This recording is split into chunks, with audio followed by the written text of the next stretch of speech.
Hello and welcome, ladies and gentlemen, to CommBox Live, where the game lives on, it never dies. I'm Behram Kazi, who you can find at DefMango on Twitter, and with me is Jared Kimber, who you can find absolutely everywhere. And we are here to preview the semi-finals of the T20 World Cup. Jared, the group stages were lit.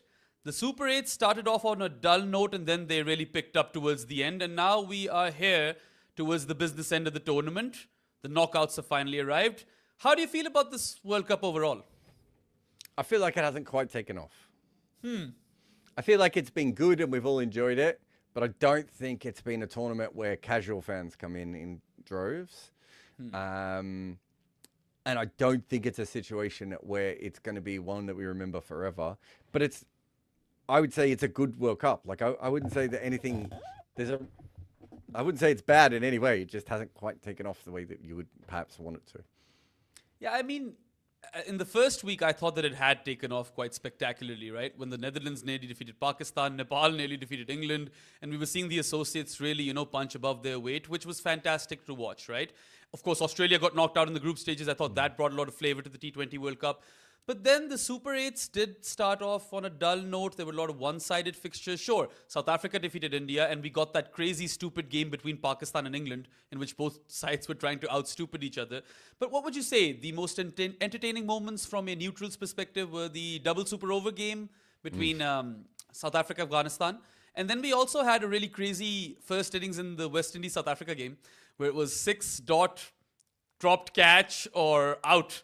That was quite phenomenal. And then I suppose you could say the India-West Indies virtual quarterfinal was also quite entertaining. So we've had our moments, but I agree, we haven't had that one spectacular thing happening yet, which really makes this World Cup memorable. Yeah, I think sometimes with these World Cups that they come so quickly. We saw this in the Caribbean as well. But I think if you're having an Indian World Cup, you probably assume it's going to dominate the space a little bit more than it has this time. And, and I think cricket fans have enjoyed it without being like out of their minds with it. But I don't know if it's gone anywhere else at the moment. Maybe if the West Indies game was the double super over game, right?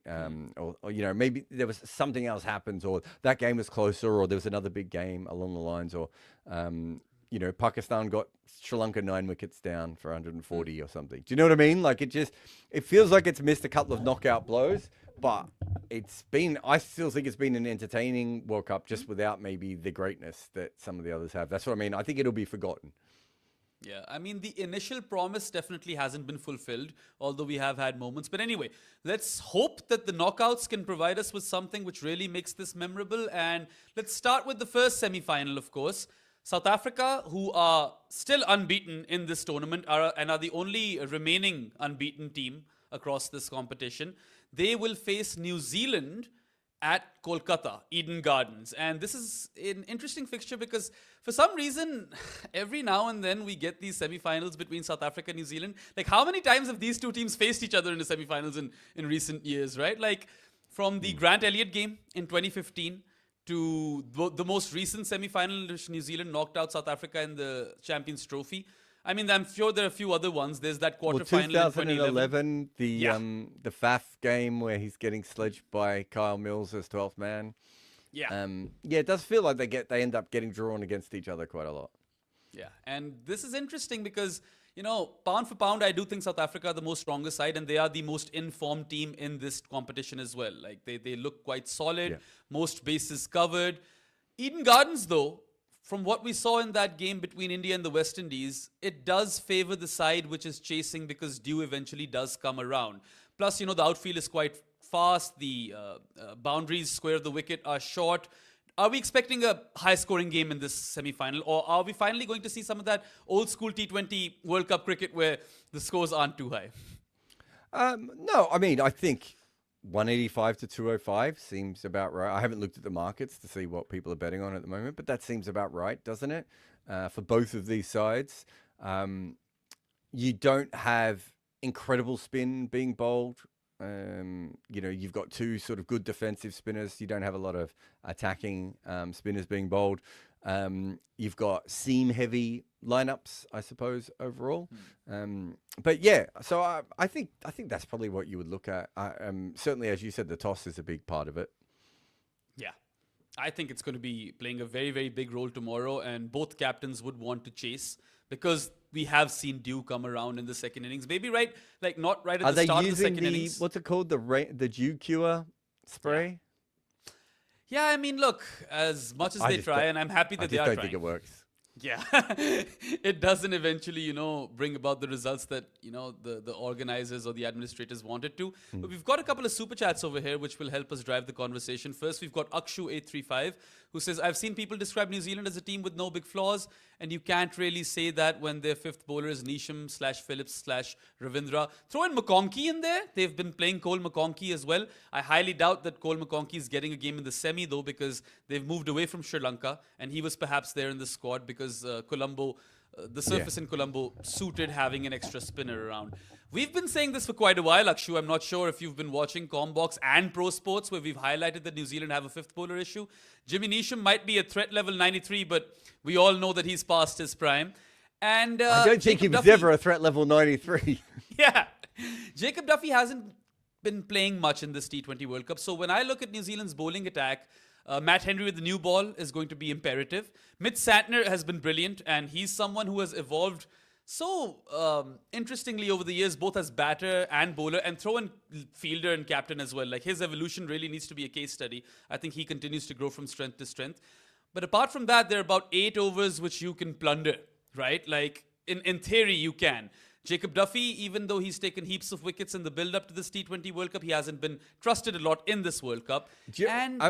I can explain that to you if you want. He's a new ball bowler, and they've got Matt Henry. How do you bowl both of them, right? And we've seen this before when with Mumbai Indians when they had Trent Bolt and Chahar. Was it Chahar? It's actually really hard when both guys need the first over, right? When both guys need the brand new ball. So by the time Duffy's coming on for his second over, it's the fourth over, and he's usually at least 1 over earlier in that. And if you look at traditional T20 cricket, if the ball either stops seaming or swinging, usually by about the fourth over, right? Or certainly by the end of the third, I should say. So I think that's a problem. They don't have any death bowling. Yeah, that is an issue. And we saw that issue come to the fore versus England. Yeah. We've seen this for a couple of years. Remember there was one game when Daryl Mitchell had to bowl with them at the death a couple of years ago in a World Cup, right? Like, quite consistently they have struggled with death bowling. They've got a lot of new ball options. They don't have a lot of old ball options. Ish Sodhi can take wickets but go for, a lot of runs at times as well. Phillips is not a frontline bowler. Ravindra is not a frontline bowler. They can both be really good on their day, but not on their day. They can both be horrendous. Neesham is probably a 2 overs a game guy. Like, there's a lot of that, those are things that have been around for a while. When it all works, what you end up with is 6 or 7 different bowling options available to you. When it doesn't work, you end up at the death, hoping that Matt Henry or Lockie Ferguson can do all the work for you. And generally, the way their bowling works, they have to use Lockie Ferguson earlier. So it doesn't work as well for them anyway. Perhaps what they should do, Jared, is use Lockie for like the 6th over in the power play, right? Because that is an over where teams will be looking to attack and Lockie could perhaps strike. Then I'd probably preserve the other 3 overs for the death, especially now that they've moved out of Sri Lanka, right? Like, that could be. But is he a great death bowler? He does have a good slower one, but it's not as good as Lungi Ngidi. Yeah, I just think he's at his best in the middle. I think that's actually what Lockie Ferguson has always been best at. So I think you obviously want 1 or 2 overs at the death, and from him in this lineup specifically.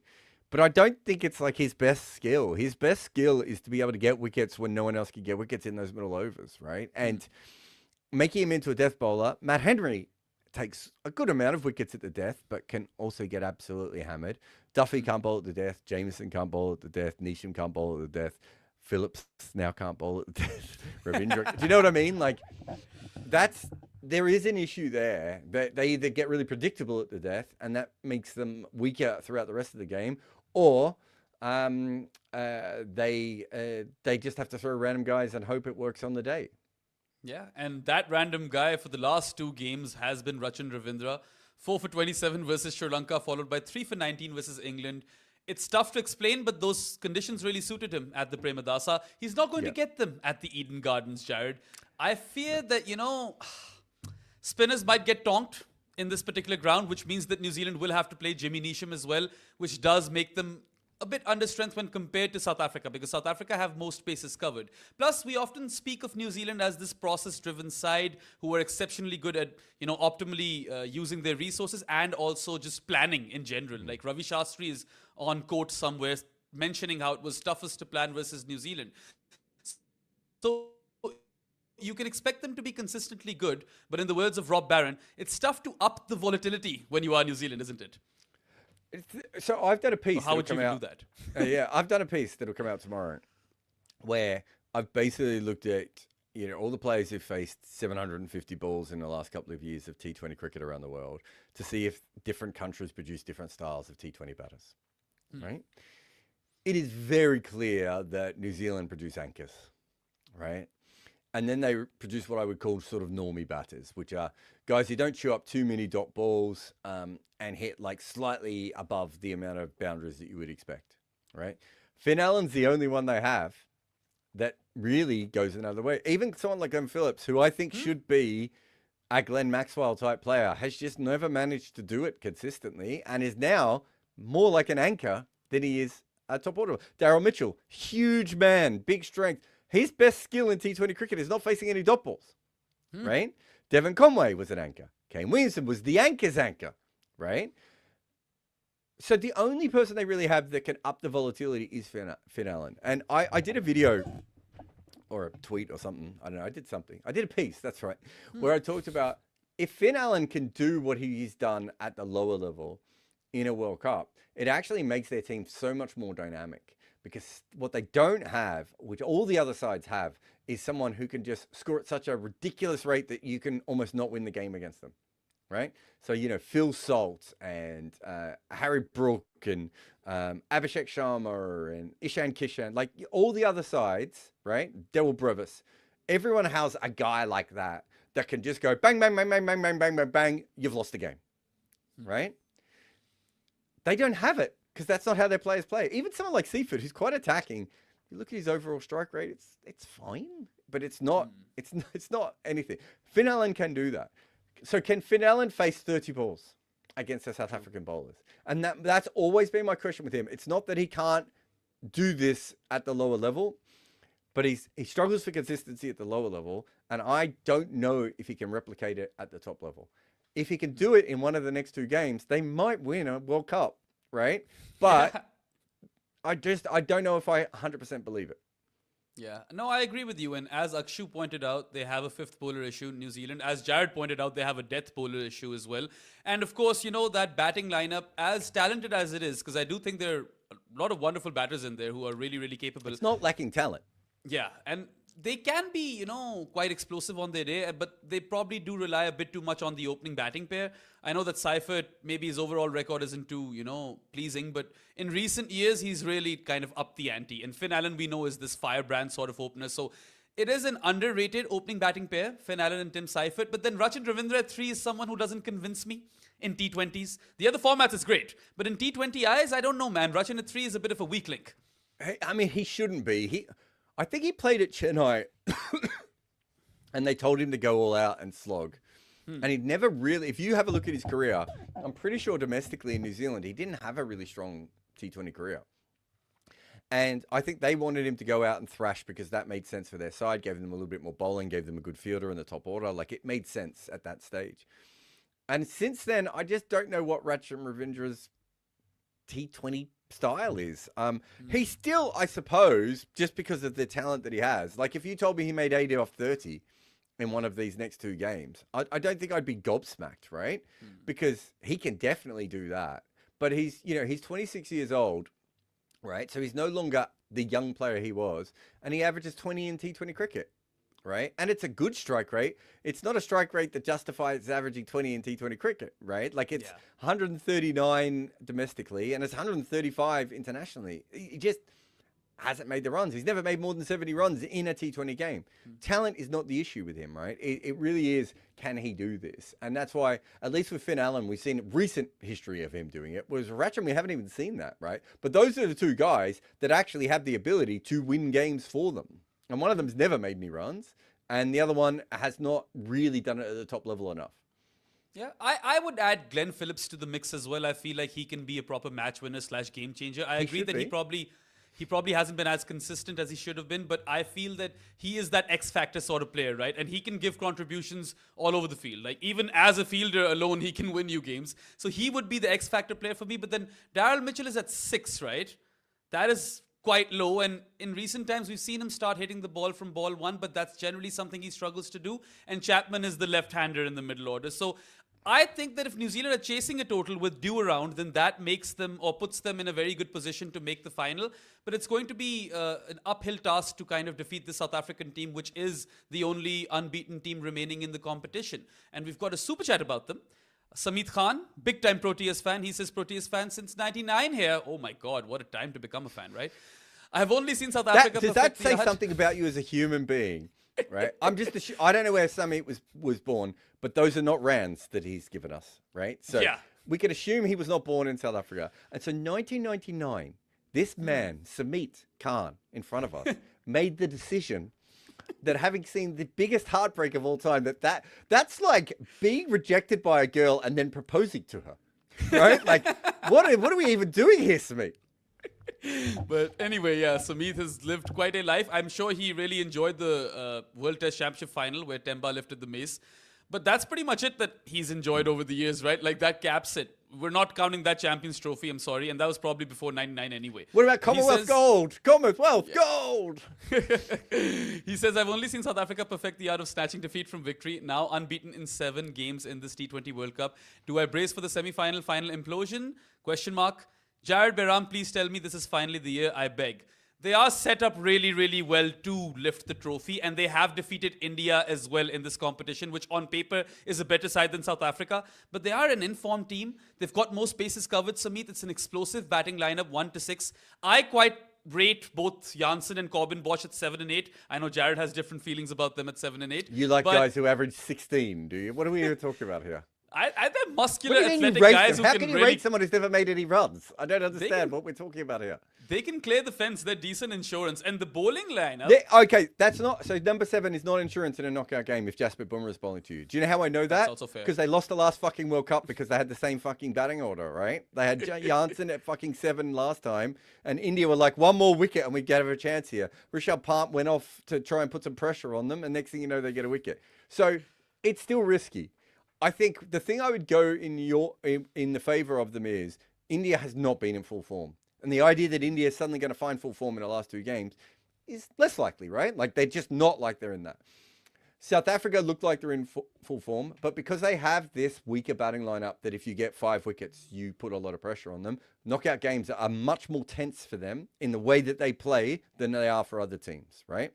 There isn't the same freedom that their batters have. So it means that they might play within themselves a little bit. And if they play within themselves, then obviously you can beat them. They're also, if this becomes a spin tournament from here on in, and we're not expecting it to be, but if it does, they're not particularly set up for that. And, you know, out of all the teams, Aiden Markram's going to have to bowl, 2 or 3 extra overs. Maybe George Linder played okay the other day, so maybe, batted okay. No, he bowled okay in the end. Bowled okay as well, from what I remember. But they don't want him in the lineup, right? They would rather not have him in the lineup. The problem is, as Varun said the other day, they've got 3 7.5 batters in Linda, Bosch, and Janssen, and they wish one of them could just be a number 6, right? Really, and they're having to stretch one of them to number 7 as well. So that could be an issue for them. So there's ways that they can lose. Rabada hasn't had a very good tournament so far. Yeah. Marco Janssen's T20 bowling is still very, very up and down. Like, we all know what he can be as a bowler and as a batter one day. He'll be a number 7 one day. There's no doubt about it. Well, very little doubt about that. But he's very up and down. Ngidi might have to bowl on a day when there's a little bit more moisture around and it's hard for him to get the revolutions on it. Then he's just a fast medium bowler with a heavy ball, right? Like, he's not the same bowler in those kinds of situations. So there are many ways that they can lose from here. I think India is still the better side, but South Africa is in the better form. And New Zealand are a very experienced team. They don't have a lot of younger players, right? Most of their players would be old. They know what they're doing. New Zealand is very good at, as Ravi Shastri said, of kind of working out what to do against you to bring you to their level. And also, New Zealand is probably, out of these 2 teams, with Matt Henry taking the new ball, they're most likely to take the very early wickets, right? In this tournament. I'd have to go back and have a look, but to me, it looks like Matt Henry is going to take a wicket in the first over almost every time he's bowled, right? And that's generally one of the reasons that they win, they make so many semi-finals and they're so good in World Cups is they take new ball wickets, and that puts you under pressure in important games. Yeah. No, absolutely. That's been one of their strengths. Power play bowling for New Zealand. Across formats even, I mean, in ODI World Cups as well, they've taken new ball wickets. And yeah, they had a really good run in Test cricket when Bolt and Saudi were going crazy along with Kyle Jamieson. So that is definitely a strength that New Zealand possess. But you're right in the sense that when I look at holes in this South African team, 7-8 aside, let's put that discussion on the side. I do think that if they get a Turner, Maharaj, who hasn't been having a great World Cup either, would be left alone. And even if they bring George Linda in, that's two slow left armers, and Aiden Markram probably has to roll his hand over, so that's They're not still ideal. not wicket-taking spinners either, are they? They're not. Yeah. They, since Shamsi's gone, they haven't replaced that kind of bowler with another guy who you can throw overs to in the middle. Yeah. No, that's absolutely fair. But I do think that this particular semi-final versus New Zealand spin isn't going to play much of a part. Probably so they're not. just going to, they're just going to have to get or use Maharaj in a way where you are able to steal overs from him and then rely on your seamers to do the business. Janssen is interesting. On his day, he can absolutely wreck you. But when it's not his day, he can, go for plenty of runs as well. He's like the Brad Evans of South Africa, right? Like, this is Brad Evans' Everyone entire says career. that about him. Everyone is comparing him to Brad Evans. Look, I think I think the 7-8 thing, I'm less worried about them. Well, there's two issues here, right? One of them can come off. And so, as you said, they can clear the ropes and they could do that. I don't understand why CommBox has never made runs in T20 cricket, but that's a different conversation for another day. He's at number 8, so I'm not as worried. You basically have two Marco Janssens and you hope one of them comes off, right? Basically, Fine. yeah. The issue for South Africa, generally, if you look at the history of all their failures in white ball tournaments, is that their batters bat slower than they need to because they're worried about the lower order, or they just bat slower than they need to. Fuck knows why, right? As you and I have gone through this before. Like some cases we couldn't come up. It's like you've got Lance Klusener coming in at number 9. You guys don't need to be 20 or 40 balls, guys, right? But generally, it's they bat too slow and they get themselves into a position where they kind of have to hit out and then they lose wickets. That's my issue with that, with where they've left themselves again. Look, I think it would be fair. Them and India are clearly the best two T20 sides over the last 2 years or whatever it's been since the last cycle, right? Yeah. If they each won one, I think that would be fair. But there are many ways that South Africa can fail here. The other thing is this, of everything's about form. They have been the informed side. They may not be the informed side for the next 2 games. Like that's how cricket works, right? Like that's how sport works. That's how life works. So there are lots of reasons why they may not come over. I just think they're a better team than New Zealand. And so unless a bunch of things go against them, I would expect to see South Africa in the final. Yeah, likewise. And I mean, they had their tricky game versus Afghanistan as well, which they managed to win somehow after 2 super They won overs. it, they lost it, they won it, they tied it, they won it, they lost it, they won it. But just to give friend Samit over here some confidence, I will say this, that top 6 of South Africa's is really, really scary, right? Like, Quinton de Kock has come back to international cricket and he's been in form. Aiden Markram is South Africa's highest run scorer in this competition and amongst the top 5 run scorers overall. And he's looked really, really good when on song, as he usually does. Ryan Rickleton at 3 is a really phenomenal option to have. He's been quite explosive. And then you've got the likes of David Miller, Tristan Stubbs, Dewald Brevis. All of these guys, they can hit big. So they shouldn't bat slow in these knockouts because they've got some insurance with the bat with those 2 Marco Janssens at 7 and 8. But that top 6 is more explosive than New Zealand. That's one thing that they do have in their favor. And even if Janssen is hot and cold and Rabada has been hot and cold throughout his career and he's not had a very good T20 World Cup, Lungisani Ngidi's dipping Magnus Force slow one has been unplayable. That's their main strength when it comes to bowling. And he's an early contender along with Will Jacks Ngidi for player of the tournament for me. Maybe most improved player of the tournament, as in, at least how we, most surprising star of the tournament. But yeah. Their batting is, Quinton de Kock batting the way he has been recently is obviously working. I think he's been underperforming in T20 cricket for years. I think anyone who's ever followed my stuff will know that I don't understand why he hasn't been more dominant. I think Rickleton is the better version of what Quinton de Kock is. And so having the two of them there is really, really handy. It's not what I don't think they can do consistently is what England and India can do, which is probably score the 30 to 40 plus totals, right? Where you basically don't, it doesn't matter what you bowl. Jacob Bethel come and have a bowl and you're probably still going to win. And I think that's the big difference. But because they match up against New Zealand, that doesn't matter as much, right? Against New Zealand, they sort of just have to bat normally and back their bowlers. And unless something goes horribly wrong with Matt Henry and the new ball, or Mitch Stanton is unplayable for a period, or Lockie goes on a run, they really shouldn't get themselves into any trouble in this game. Conditions can change that. Toss can change that. A couple of drops can change that. But realistically, they do have the better team on paper. I think it'd be hard to argue that. Yeah, I mean, New Zealand have been better in the field though than South Africa. South Africa they've been dropping some really ridiculous chances, so that perhaps is a weakness. But generally, both these sides are phenomenal fielding sides, throughout their history. And I do think like South Africa have a very, very decent fifth bowler in Corbin Bosch, which is an area where New Zealand struggle. But then again, Corbin Bosch has been bowling really, really well, and Aiden Markram has bowled some good spells as well for them, right? And he hasn't had to be over bowled the way that Glenn Phillips has to be over bowled. So I think that I like that, and I understand it. I think they would feel much more comfortable if Corbin Bosch was good enough to bat at number 7 and make runs. They must be as confused as the rest of us. Why he's never made any runs in T20 cricket, but yeah, I do think we're in a situation where there's they just look a little bit more rounded. It's only if spin plays a bigger part where you start to go, how do they get themselves out of this? Yeah, I mean, have you read the Corbin Bosch story, the life story, Tertius Bosch's story? I know about his father. I'm pretty sure you mentioned this the last time he was around as well. Yeah, for those who haven't, go and find the story about his father. It's a true crime. Story. I don't know if it's been made into a movie or anything at the moment, or a documentary, but I know they love their true crime stories in South Africa, and it is an absolute banger, especially because his son might go on to win a World Cup. Yeah, I mean, I would definitely recommend the story to Netflix if they want to make a show around it. But we are available to make that movie if required. Absolutely. I can play the role of Tertius. Anyway, so I suppose I'll end this segment where it started. I do feel the toss will be important, but let's have some predictions, shall we, Jared? I'm leaning towards South Africa. I feel like they should win this game. Oh yeah, South Africa, without a doubt. Yeah. All right, then. There's one more semi-final to preview, but before that, we shall be taking a short ad break. You guys are watching CommBox Live with Behram and Jared, and go nowhere because we will be back very, very shortly.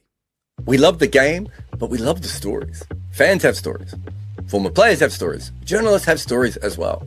CommBox brings them all together. The game lives on.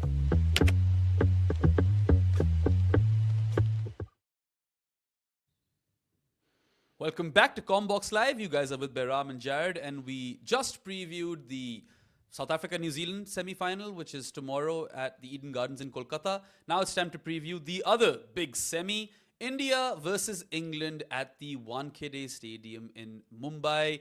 And this is quite an interesting one because India haven't particularly played their best cricket in this T20 World Cup. We know that they haven't gotten close to fulfilling their true potential. Varun Chakravarti has gone for runs in the Super 8s. Bumrah's still going for sixes, even though he was elite versus South Africa. And then there's the big question, Jared, and I suppose we should start this from here. We have seen turn at the Wankhede. England aren't really good at playing spin. Is it the perfect game to bring Kuldeep Yadav in for Arshdeep Singh?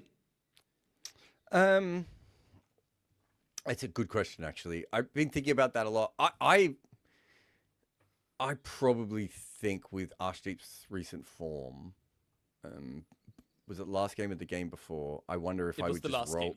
Yeah, was it last game? I wonder if I would just roll with him and just go that way. I think that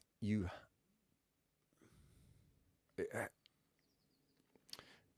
don't think there's a wrong answer until the game goes in the wrong direction, if that makes sense. I think you can go in either direction, but I do think if you've got Akshar and you've got Varun, I think that's enough spin to get England in trouble anyway.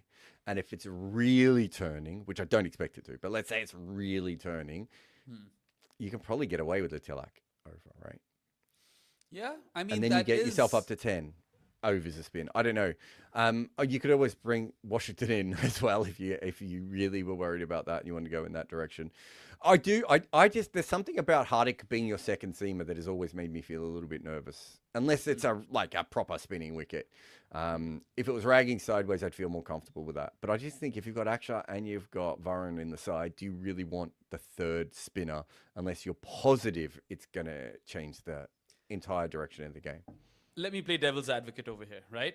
Now, Arshdeep Singh, he was really, really good in those first two Super 8 games. Great at the power play, great at the death. Good top-end games, two of them for him. In the last game versus the West Indies, he goes for plenty. At one point, he goes for 22 runs in 3 balls, essentially, right? 5 wide, 6 wide, 6, 4. That's how that went. And England are a batting unit which do not spare seamers at the death. The Wankhede is a venue where seamers aren't spared at the death anyway.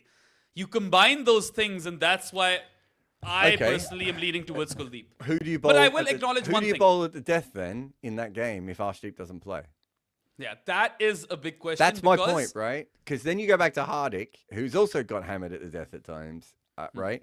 Also, I could be wrong, but I'm pretty sure, doesn't Phil Salt play Arshdeep absolutely horrendously? Well, he does have an issue sometimes between against left arm quicks, right? Remember all those years ago when you and I did a piece or a footmarks on right hand bowler bashes, something like that? Phil Salt was top of that list. I think Phil Salt specifically struggles against Arshdeep, even within that. I could be wrong. I might be misremembering it. But, yeah, no, look, I think you have to take wickets against England all the way through. And I think your best chance of taking wickets is generally with the new ball, and he's their best new ball bowler, right? Like he's the one most likely to take wickets in the first and third overs. It also means that you can use Bumrah when he's best suited, whereas if you don't do that, you have to stretch him to the top and the tail a little bit more, like a traditional bowler.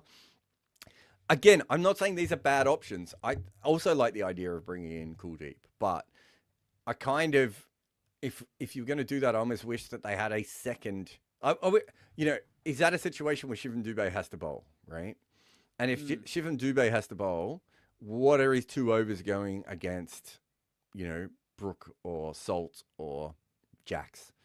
With the threat level of 84, if he manages to pitch the ball might take on a the 9-wicket actual haul. surface, Yeah. if he manages to pitch the ball on the actual surface, he might go for 30 runs in his 2 overs, right? So- Like, I get what you're saying. So I just think that's where you leave yourself a little bit naked. It's different if it's a proper ragging wicket, right? Like some of the wickets we've seen. We saw that when they were in the Champions Trophy, right? Where I think you could go with those lineups. I'm not sure we're going to see that. I think what you're saying is it might favour the spin a little bit more than pace. I think you've already got the best 8 overs of spin are probably still going to be bowled on India's side, right? So do you not just back your 2 spinners against England's 2 spinners in that case?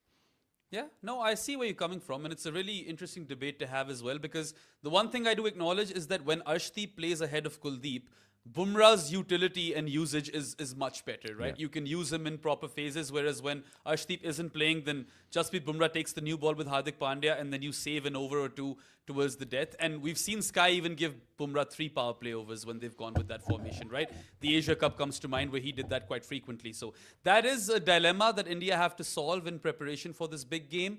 And Rinku's out of the team recently. Tilak's been doing well. He was India's second best batter versus the West Indies after Sanju Samson. And I mean, that's quite a drop. Yeah, it is. He was their second best batter. It is quite a drop, but he also scored an unbeaten 44 of 16, Tilak, before that. Look, India have had this weird tournament where every game there's been 1 or 2 batters which have bailed them out, right? If you start with the USA game, it was Sky. He was the difference between both teams, and USA's catching or catchers as well. They dropped a fair few. And after that, we had Ishan and Hardik do well versus Namibia. Ishan alone was the savior versus Pakistan. In the Netherlands game, it was Dubé, right? And then they flunked as a group versus South Africa. Zimbabwe, everyone came good. Pretty much everyone got runs. And now, in their most recent game, it was a Sanju Samson bailout. So the good thing is that one guy is always there to bail them out. The bad thing is they aren't quite coming to the party collectively as a unit too frequently. The one thing I would say is, like, it's not one guy. So this isn't like Shane Watson in 2012 for Australia, right? Yeah. what it is Sky's played a good innings, Ishan's played a good innings, Abhishek's played a good innings, Sanju's played a good innings, and Shivam Dubé. Has Hardik as well? I can't remember if Hardik. Yeah, Hardik's scored a couple of 50s. Right. So if I'm looking at that from an analyst perspective, I'm like, the form isn't the issue here, right? It's just that we haven't managed to have a couple of games together. But those one guys have been so good, we've often still won games, right? So if I'm looking at it from that perspective, I'm not as worried. I'd be more concerned if it was like Brian Bennett and Sikandar Raza. Where you're just like, yeah, one guy's saving us, but it's the same two guys over and over again, and no one else can bat. That would worry me. This doesn't worry me at all. Yeah. I mean, the fact that they're not all in form at the same time is not ideal. But I'm not sitting there going, oh no, like they've all played, like 5 of them or 6 of them have played really good World Cup knocks so far. Yeah. Everyone has pitched in at some point. Even Abhishek, who was accumulating ducks for fun at the start. I mean, he had faced 8 deliveries in the group stages. He was dismissed thrice and he hadn't scored a run. But you expect that with Abhishek. It was bound to happen at some point. He did score a slowish 50 by his standards versus Zimbabwe. A lot of people want him dropped for the knockouts, but I think that's a stupid idea because surely you keep him around. He's Abhishek Sharma. India's fielding has been rather poor. They've been one of the poorer fielding sides, right? They've dropped plenty of catches, and it's happened in games which they've won already. It's happened in games where they really need to catch those, catches, not drop them. So I feel like that is a weakness. But other than that, like, I don't know, man. Maybe Rinku makes more sense over Tilak from a role perspective, but Tilak's been doing well as well now. So I don't think he'll get dropped. India should win this game. They should steamroll England. But England are a team which have a very high standard of deviation, right? Like, they can be really shit. And if their batting clicks, they can be quite good. And both the West Indies and England, if they wanted to stand a chance to defeat India, they had to outbat India. The good thing is for England is that they've got a slightly better bowling attack than the West Indies. And I think that helps them. Yeah, look, England have lots of players who can win games. They are not built in the same way that New Zealand or South Africa are built. They're very different kinds of team, very different kind of team. They have plenty. If you wanted me to go through all the holes within England's cricket, like there's plenty of them, right? They don't have a full 5-man attack that you would be comfortable in a World Cup semi-final. They've got bad form in all sorts of situations, most specifically at the top of the order, which is not ideal. Yeah. They're being held together by a guy who's never played this role before, who seems to be having the tournament of a lifetime. And they haven't always played very good cricket. Like, when we talked about India not being in good form, England's been in really patchy form in this tournament as well at times. Yeah. But then Sam Curran bowls a good over, or Will Jacks comes in. Adil Rashid takes a bunch of, is unplayable for a couple of minutes. Jofra does well. As a team, they have not looked, they don't even look like they're all playing the same sport at times. But somehow they're moving forward a little bit. So I would say they're an incredibly flawed team that can beat you in multiple ways. And most probably is going to be with the bat, as you said before. Yeah. But you have to, the one thing I would say is, with England, and we've seen this all tournament through with them, really, is you just have to bowl them out. In that game against Sri Lanka, when they had their biggest failure, Sri Lanka just pulled back and went, oh, they're not going to make that many runs now. No, with England, you have to bowl them out because they do bat deeper than other sides, and that is something that you have to keep in mind all the way through. Yeah, I mean, England's number 11 is Adil Rashid, who's got how many first-class hundreds? Quite a few, from what I recall. And they've brought Rehan Ahmed into the side as well, who did really well versus New Zealand. But I don't think he plays in this game. Really? It'll be tough to drop him, but yeah, Jamie Overton's probably the guy they're looking at ahead of Rehan if he doesn't play in this game. But what I find truly fascinating about England is that when we were watching the group stages, they were extremely dodgy, right? Like, they should have lost to Nepal, but they didn't. Yep. Sam Curran's final over saved them, and Will Jackson's batting. Yep. Should have lost to Sri Lanka. Yeah, they should have lost to Sri Lanka as well, but somehow Sri Lanka managed to put on one of the worst batting performances in the second innings in this entire competition. Sri Lanka just ruined after. I don't know how Sri Lanka lost that game and lost it by so much. True. But yeah, I mean, look, the Italy game, it was another Will Jacks performance with the bat in the death overs, which saved them. And they lost to the West Indies, right? Scotland, they had moments where they looked quite iffy. But come Super 8s, they've problem solved. They've even lost tosses, and that hasn't mattered. And again, Will Jacks has been Klusnering it, as we have been calling it, or Rob Barron, as he's coined the term. He's bleached New Zealand in the previous game, right? Him and Rehan Ahmed really kind of fired up towards the end and got England an unlikely victory. But I do think that at some point, either this runs out or this turns into something even more magnificent, right? Like, there is no in between over here. I don't think we're going to get a close-ish game in this semi. Either England are going to pull off something that we can't even imagine they're capable of, like maybe they'll score 80 runs in the power play, Butler finally clicks alongside Salt, or India are just going to completely like stomp over all of their dreams. Because that's the mismatch when it comes to how the teams stack up against each other. India are far more stronger than England. But I do like the fact that it's a volatile team and you can expect anything from them. That kind of adds to the flavor of this particular contest. It's probably either India get on top of them really early on, or it could be very messy, right? And that's kind of what England do against you. It's funny, this chat here says, England on 1KD, much better team than India. Hales. Not sure Hales is going to get a game. I think he lives in Dubai. I'm not even sure he can fly out there at the moment. Are you talking about actual hailstorm Hales? Brooke, Archer, Rashid. India is media hyped. I mean, India is a fantastic team. I don't know what that means. Yeah. West Indies, the only good team they've beaten. England lost to the West Indies, dude. So, like, when you say things like that, look, I think there's advantages with rest. I think this is, again, traditionally, this is probably where England would want to play India.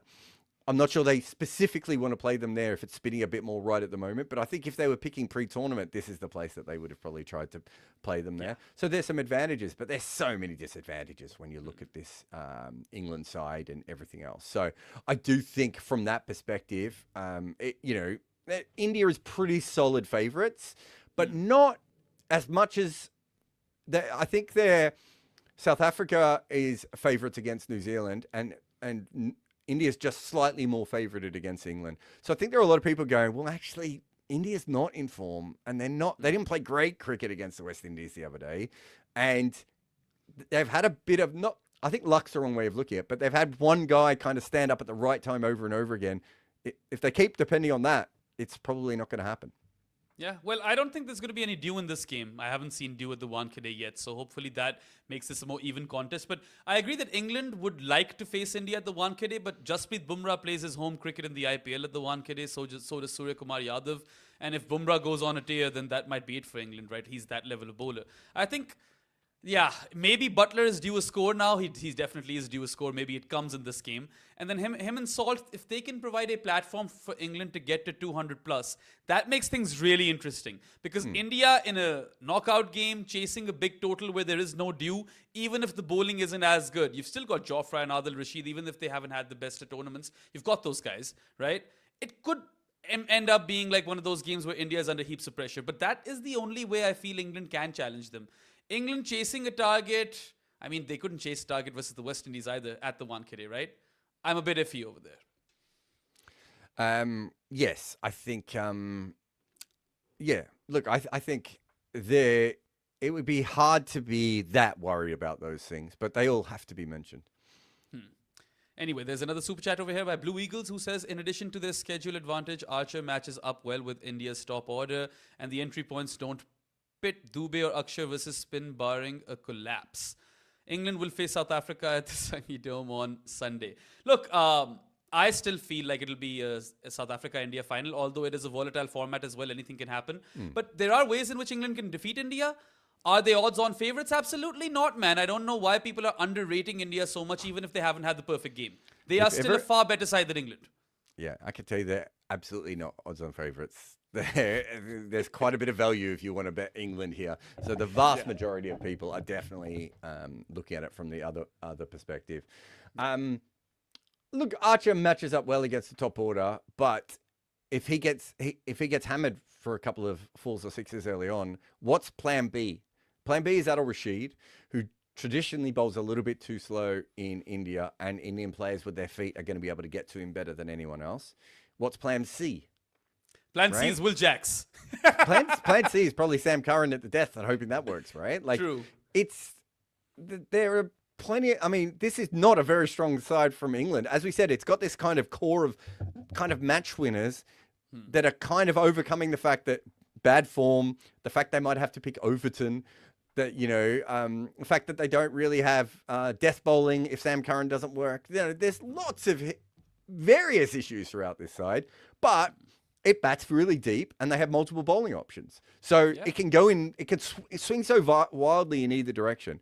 But this is not a side who has looked like we're not talking about South Africa's form here. We're talking about England, who have been, as I said, there are 2 games off the top of my head that they have won that they have. If they had gone out in the Super 8s like Australia did, I would not have been massively surprised by the cricket that they were playing. Right? Yeah, I mean, it's remarkable how they have gone unbeaten in those Super 8 games. And Harry Brook, I mean, he scored that ton versus Pakistan. That was an all-timer knock.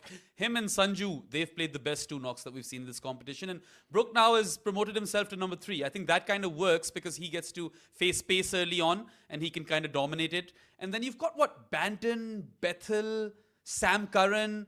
They bat deep, Jared, but it's not like they have heaps of quality. Will Jacks is probably the next big thing coming in at number 7 or whatever. No, exactly. And you know, the Nepal game was obviously early on, so let's move on from that a little bit. They came back well in the Sri Lanka game, even if Sri Lanka played a part. But even that England game, the New Zealand game, they should have lost that as well. Like, I mean, that's 3 games. So if we're sitting here saying, oh, India has all these concerns, well, fucking England has every single concern and isn't as good on paper. So what are we actually saying? So how are people making any argument that England is the favorite? They're not as good on paper. They've got the rest advantage, as people have said. I think that's fair. This is probably the ground that they wanted to play India. That's not going to bother India all that much. It's just a slightly better matchup for them. They have a bunch of match winners. They have a terrible, opening form partnership at the moment. There are plenty of questions when it comes to England, right? Like Banton, where was Brook batting at number 3 is like he's played 1 innings. Generally, he quite often plays 1 innings, and then we don't see him for a while in T20 cricket. He hasn't quite worked out T20 cricket. There's so many questions on this England side that to think that they are favourites based on this tournament means you haven't been watching England play, because you could not be watching England play and say they should be favourites against India in India with this form. Yeah, especially we spoke about how Bumrah could be a real headache given that he plays his home cricket at the Wankhede in the IPL. But Varun is the sort of bowler that I don't even know how England will play him, right? Like they should be watching those videos of David Miller taking him down perhaps or Hetmeyer to learn a thing or two. But I agree with Jared in the sense that this is also another team, England, who have not been in top form. They've problem solved well, but they've just snuck over the line in many of these games. And India is going to be a task in 3 quarters. That is a mammoth contest which, where the odds are stacked heavily against England. So let's see how they kind of turn up. I want to ask you, Jared, before we move on to the Super Chats, that you mentioned you'd bring in Overton for Rehan. Any other changes? Would you probably... I'm not saying I would bring in Overton for Rehan. I'd just be surprised if they played Rehan. I just think that the Indians will be pretty happy to face him. He batted really well against New Zealand, so I think we'll give them that. But yeah, that's the only reason I would be bringing that up. They have a lot of spin bowling all-rounders over here if they play Rehan. They've got Dawson as well, Rehan and Will Jacks, right? Jacob Bethel. There are a lot of those similar kinds of bowlers. And then when you come to seamer options or seam bowling options, there's Jofra, there's Sam Curran. And you're probably looking at Overton, right? Because Luke Wood played 1 game and he was really bad in that game. So, yeah. I mean, it's the similar question than you said before. It's just not the similar kind of bowlers. It's the 2 all-rounders being changed for each other, whereas with India, it's the 2 specialists. Yeah. But my question is it too late to bring Ben Duckett into the fold? Because I feel like he could be a handful. I don't think they're going to change their batting lineup, are they? Who would you drop? Bethel? I don't think so. Banton? Or one of the openers? Maybe Butler, or move Butler down. I actually think Banton's looked okay in this tournament. Yeah, Banton hasn't been bad. I mean, he hasn't made a lot of runs, I should say, but I think he's looked okay. Yeah. I mean, I would probably, if they're going to bat Bethel at number 4, unless they're going to bowl him, I kind of think Duckett makes more sense in that role. But I don't think we're going to see that change. Anyway, moving on to the Super Chats, we've got Shiva Subramaniam who says, Jared, then you should ask about a person's decision to become an Indian fan after the 2011 World Cup, 10 years of continuous heartbreak. But they won the 2011 World Cup. They were the number 1 test team in the world for a while there. They had the most... They won the Champions Trophy in 2013. They had the best home record, in one of the best home records in the history of cricket. If you're comparing that to South Africa, you need to read a book. They defeated Australia twice in Test cricket in Australia. Also, we didn't have anyone who sent a question in about becoming an Indian fan, right? Yeah. We had a person who sent a question in about being a South African fan. And I we think guessed that Indian fan who becomes a fan after the 2011 World Cup would have had a good decade. I was going to say, that would be a great decade. Every South African fan in the world would exchange their decades for that one decade. Absolutely. All right, let's move on. We've got Samit Khan once again, who says, in football, when top teams grind out ugly wins, we call it the mark of champions. Can the same apply to England? They haven't been dominant, but they keep finding a way. Is this champion DNA or just papering over the cracks? You are talking about the Pakistan phenomena of peaking at the last minute when things aren't going well for you and then winning the goddamn competition. That doesn't happen every day. Well, what I don't understand is, haven't India done ugly wins? True. Haven't they been finding a way to get over the line despite not playing well? So why is this an England thing and not an Indian thing? Look, what we are talking about is they could have easily lost that game to Nepal with an outside edge. Right? Yeah. They could have easily lost the game against New Zealand if Rehan Ahmed comes in and hits the first ball straight up in the air and gets caught. Right? The Sri Lanka one, I will give them credit. Even though Sri Lanka played a big part in it, I will give them 100% of credit. So there are, when I thought cricket is much less like football, and cricket, and don't get me things with like mark of champions and whatever, but cricket is much more like basketball, right? Where you have T20 cricket, I should say, where you have a lot of games that are kind of coin tosses towards the end, right?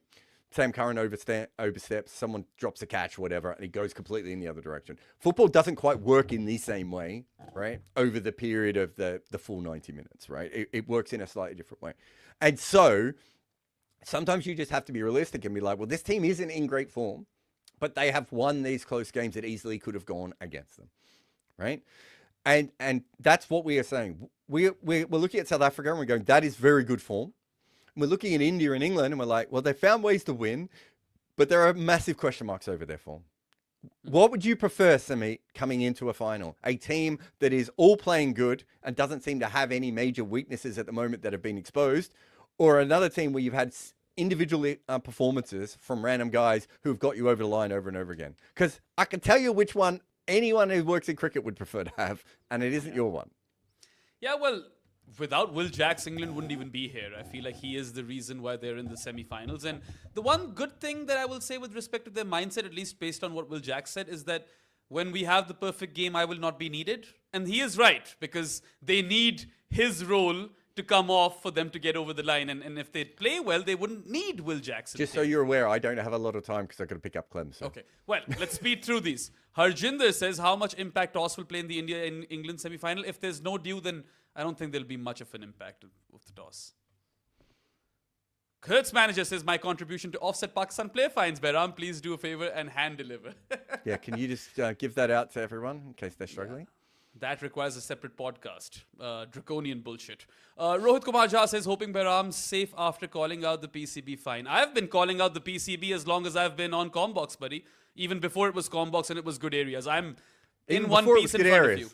Yeah. Before it was good areas as well, I've been calling out the PCB. So don't think there's any issue over there. SPV90 says, I'll go with Linda over Maharaj because he can really bat and make quick runs and he'll come in at 7 if he plays. He can bowl well. They can't all bat at fucking 7.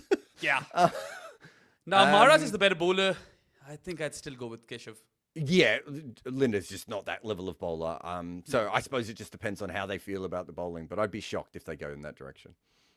Although, as I said, he played well the other day. Yeah. Anshul Pandey says toss will play a major role in all 3 matches. Now, see, Kolkata, yes, because we've seen dew in the second innings. I can't say the same for the other 2 games. Ahmedabad and Mumbai haven't seen a lot of dew, have they? Not so far, no. I mean, things can change. Look, it's T20 cricket and the toss often plays a big part. That's just the thing. Yeah. All right. Corner taken quickly says, for Jofra and Jacks, the real spin shady. Those matchups, do India need to tinker entry points of their batters a bit? Well, they can't tinker the openers, can they? Jofra's been funny. He was really poor at the start. And after that, he hasn't lit the world on fire, but his first 2 overs have been really good. Yeah. He's bowled some good micro spells so far. Yeah. I wouldn't change the batting order all that much, I think. I think I'd just go with it. As I said, this England bowling lineup it's not like you're going up against South Africa's bowling lineup, right? Yeah. You're going up against a lineup that is very, very damaged itself. So I think you just play to your strengths and you hope Jofra doesn't go on a day. But that can happen. That can happen with Henry. That can happen with Rabada. Like any of the opening bowlers can do that to you. At this stage in the tournament, arse deep on through, all 4 of the guys who are going to bowl the first over can win the game. Yeah. Also, if England do have wickets in hand, they can go absolutely berserk into the death overs. India will have to keep that in mind. Info, no, it says I meant salt. Oh, instead of Hales. Understood. I feel with Wankhede true bounce, end power hitter can hit through the line. That's true. England have played all games in Sri Lanka. In India, Butler, Brooks, Salt will destroy Arshdeep Pandya. Let's meet on the 5th of But here's the other thing about that. If you want to make that claim, they've also been playing on Sri Lankan surfaces, and they're about to go on a very different kind of surface where India has been playing on Indian surfaces, right? So who's more used to it right at the moment? You've got to factor all those things in if that's the way you're looking at these things. Agreed. All right. How many more do we have, Muku? Bring him up. No, it's me. Sorry. There you go. Oh, it's you. Chirag Gupta says Rehan over Dawson. Don't need a left-arm spinner against India, especially with how West Indian spinners did recently. Rehan can also hit Varun Chakravarti. They won't drop Dawson. That's an interesting one for me. I was kind of thinking the same. They really like Dawson, and I'd be shocked now. They've waited, what? Hasn't Dawson been in like 5 World Cup squads without ever playing a game? It'd be hilarious if they got him all the way here, and then they went, actually, we've decided we were wrong all along. So I don't think that's going to happen. But I can see the logic behind this. But Rehan will go for more runs than Dawson, I would have thought. Rehan is not even a frontline spinner. Dawson is a specialist spinner who happens to be a batter in first-class cricket. Also, Dawson can give them power play overs, buddy. I think they need a couple of those from him, right? So they'll be thinking along those lines. Jitendra Beeson says, Indians are scared because of World Cup, ODI World Cup 2023, hence doubt. No, they're scared because they haven't been in form, right? They just won a World Cup. They just won a bunch of different trophies. What are we talking about here? Indian fans are scared because all fans are scared when they're expected to win a tournament. That's the worst place to be in. You want to be second favourites. India's problem for the next decade is they will probably always be favourites. And I could say this as an Australian. We went in 1999, we were like, we're going to lose this. 2003, we're like, with this, we can't win this. 2007 was the most nervous I've been. And Australia was absolutely blitzed everyone for the first ball, right? Australia lost the series against England before that 2007 World Cup, right? Ed Joyce made runs against them, right? Sorry, Ed. I didn't mean to sound like that was slandering you. But the point being is, like, when you're the favorite team, all you can see is how you won't win, right? When you're the second or third favorite team, you're like, well, we've got a chance. We've got a good team. Actually, I think, we'll do okay here. This is not an Indian thing, mate. This is not about, like, the 2023 curse or anything. This is just how sports fans work. Yeah, well, there is that whole curse, right, which some fans take really seriously of playing the final in Ahmedabad. But again, there's no causation equals correlation over here, guys. This is your head playing India mind would have games to with play you. 10 finals in India. Yeah. In Ahmedabad for us to be able to check this scientifically. One day there'll be a footmarks on this, Jared, when we're both like closer to our deathbeds. Anyway, that wraps up all the super chats, doesn't it? We're done. All right. Well, thank you guys for all of your questions, interactions, and your super chats. They definitely do mean a lot. And best of luck to all of the fans for their games in the upcoming days. Indian, South African, English, and New Zealand fans, because these are going to be some very, very big knockout games, and we hope that they're entertaining as well. Of course, as always, follow CommBox everywhere. Like, share, subscribe, do all of those things, and we will be back once again after the first semi-final tomorrow, live on CommBox. Till then, you guys take care, have fun, enjoy yourselves, and goodbye. Cricket has never finished at the close of play. It lives in the arguments, the memories, the comment sections. Cricket makes you talk. CommBox is entering that chat.